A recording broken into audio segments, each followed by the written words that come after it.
નમસ્કાર મિત્રો, આજના નવા વિડીયોમાં આપનું હાર્દિક સ્વાગત કરું છું।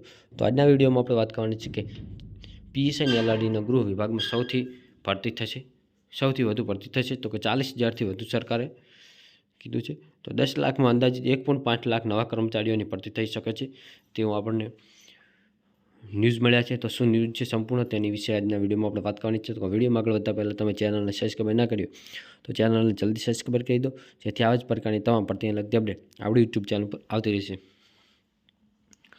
તો ગૃહ વિભાગમાં 40,000 પ્લસ સરકારે તો ગૃહ વિભાગમાં કયા જગ્યાએ 40,000થી વધુ સરકારે કીધું છે તો આપણે જોઈએ તે। તો આગામી સમયમાં ગૃહ વિભાગમાં સૌથી વધુ ભરતી થશે 40,000થી વધુ સરકાર શું લાગે તમને થશે? તો આ એક અપડેટ અશોક દામાએ ટ્વીટ કરીને આપણે જાણ કરી છે, જય હિન્દ મિત્રો કરીને એ પીએસઆઈ અને એલઆરડી। તો તે સંપૂર્ણ વિગતવાર માહિતી આપણે જોઈશું પાછળ। તો વિડીયોમાં છેલ્લા સુધી બન્યા રહેજો, જેથી તમને પણ ખબર પડી જાય કે શું છે શું નથી તે। તો 40,000થી વધુ સરકારે કીધું છે કે આગામી સમયમાં ગૃહ વિભાગમાં સૌથી વધુ ભરતી થશે।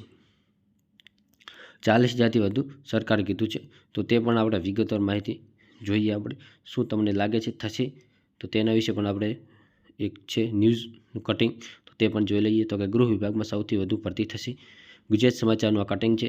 તો અહેવાલો અનુસાર રાજ્ય સરકારના વિવિધ વિભાગોમાં ભરતીની ચર્ચા કરવામાં આવી હતી અને તેમાં આગામી 10 વર્ષમાં અંદાજિત 1.5 લાખ નવા કર્મચારીઓની ભરતી થઈ શકે છે।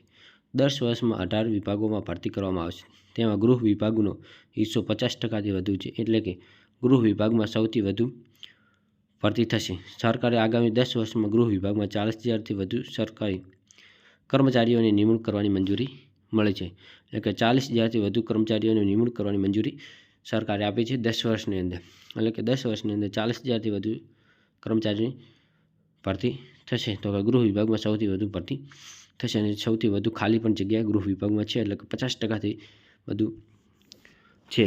તો 18 વિભાગોમાં ભરતી કરવામાં છે, જેથી સૌથી વધુ ગૃહ વિભાગમાં છે અને 10 વર્ષની અંદર 1.50 લાખ 40,000થી વધુ કર્મચારીઓની નિમણૂક કરવાની મંજૂરી મળે છે। તો આ તે આપણી પાસે એક નવી અપડેટ। તો આવી જ પ્રકારની નવી અપડેટ મેળવવા માટે અત્યારે જ આપણી ચેનલને સબસ્ક્રાઈબ કરો અને તમારા મિત્રો સુધી વિડીયો શેર કરો। અને ખાસ તમે હજી સુધી ચેનલ સબસ્ક્રાઈબ ના કરી તો જલ્દી સબસ્ક્રાઈબ કરો અને તમારા મિત્રો સુધી ખાસ વિડીયો શેર કરો, જેથી નવી નોટિફિકેશન તમારા પર ફોનમાં સૌપ્રથમ આવતી રહે। તો હવે દોડ પણ નજીક આવી રહી છે, તો હવે દોડ માટે બહુ ઓછો સમય રહ્યો છે, એટલે હવે કોઈએ આળસની ચાદર ઓઢીને ઊંઘવું રહેવાનું નથી। ગ્રાઉન્ડમાં કડકડતી ઠંડીમાં પણ પરસેવે નાહવું પડશે।